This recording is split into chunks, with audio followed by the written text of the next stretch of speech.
12 अक्टूबर को हुई एनसीपी अजीत पवार गुट के नेता बाबा सिद्दीकी के हत्याकांड के बाद मुंबई पुलिस देश भर से गिरफ्तारियां कर रही है। अब इस पूरे मामले में एक नया एंगल सामने आया है। ये एंगल है बाबा सिद्दीकी के स्लम रिहैबिलिटेशन अथॉरिटी माने एसआरए प्रोजेक्ट के साथ जुड़ा होने का।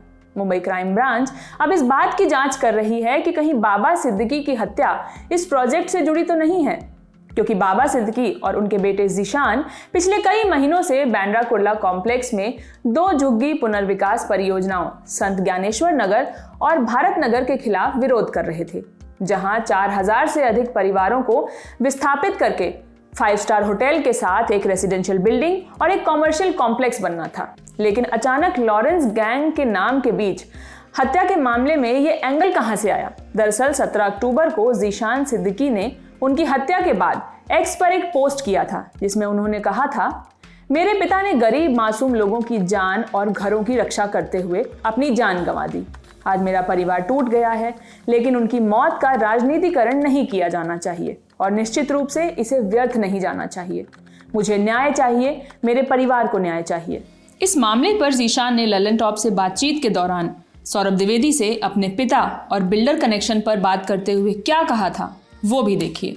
कि मुझे लगता है मेरे पापा ने अपनी जान गंवाई है लोगों की घर की रक्षा करते हुए।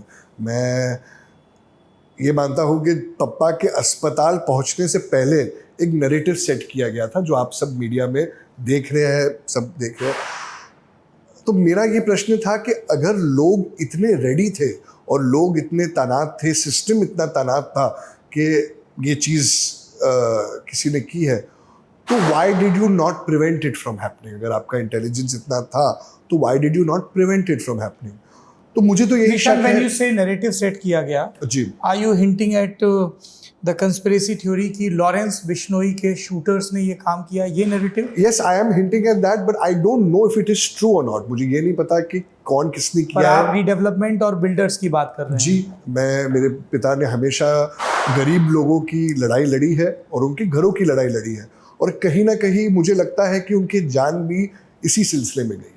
आप शिवसेना उद्धव बाला साहब ठाकरे के अनिल परम को जानते हैं? जी, आपने एक इंटरव्यू में उनका भी जिक्र किया। जी, क्या जिक्र है वो? अनिल परब साहब सारे बिल्डर्स जो वांद्रेपुरों में काम करते हैं, उनके जो बिल्डर्स हैं उनके दोस्त हैं। आपने अगर बहुत बार अगर आप उनके सोशल मीडिया पे देखेंगे तो वो बहुत गर्व से कहते हैं कि मेरी ऑफिस से चाबियां बटी है। तो अगर आपकी दोस्ती ना हो बिल्डर से तो आपकी ऑफिस से कभी चाबियां बटेगी नहीं। और 10-15 चाबियां बांटते हैं, हजारों को वो बेवकूफ़ बनाते हैं। उन्होंने एक ऐसे प्रोजेक्ट में ये भी कहा, अनिल परब साहब ने, कि कल आपको सबको साइन करना है, मगर बिल्डर कौन है मैं उसका नाम अभी आपको बताऊंगा नहीं। ये सबकी वीडियोज़ है, बड़ी सभा दी थी उन्होंने, और उन्होंने कहा था कि बिल्डर जो भी हो आपको मुझ पर भरोसा करना है।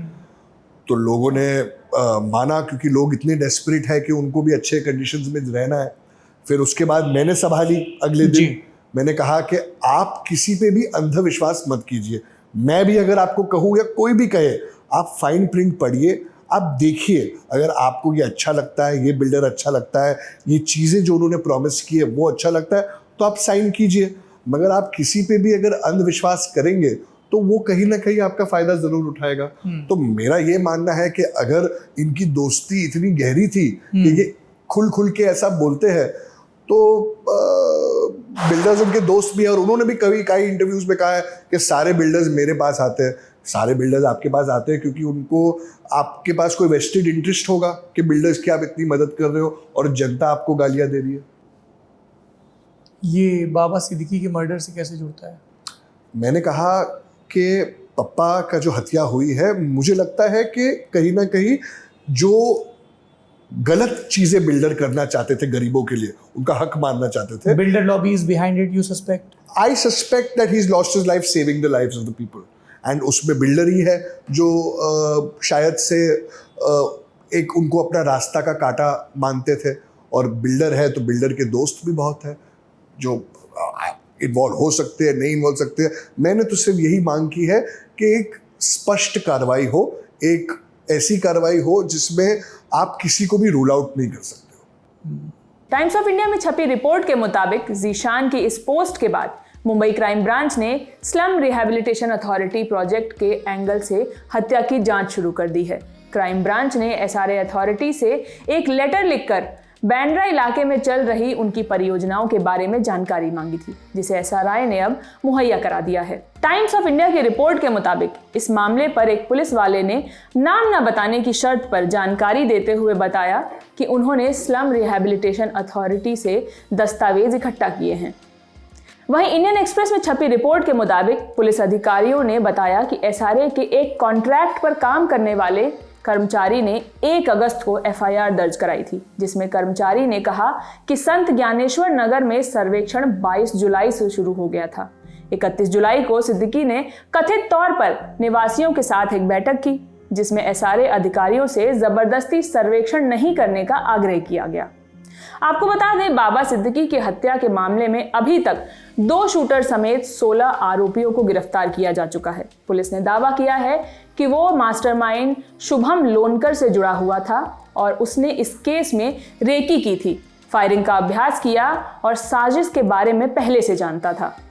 भले ही इस केस में एसआरए वाला एंगल सामने आया हो, लेकिन बाबा सिद्दीकी की हत्या के बाद लॉरेंस गैंग ने इस हत्या की जिम्मेदारी ली थी। गैंग का कहना है कि बाबा सिद्दीकी की हत्या अभिनेता सलमान खान से उनके करीबी संबंधों के कारण की गई।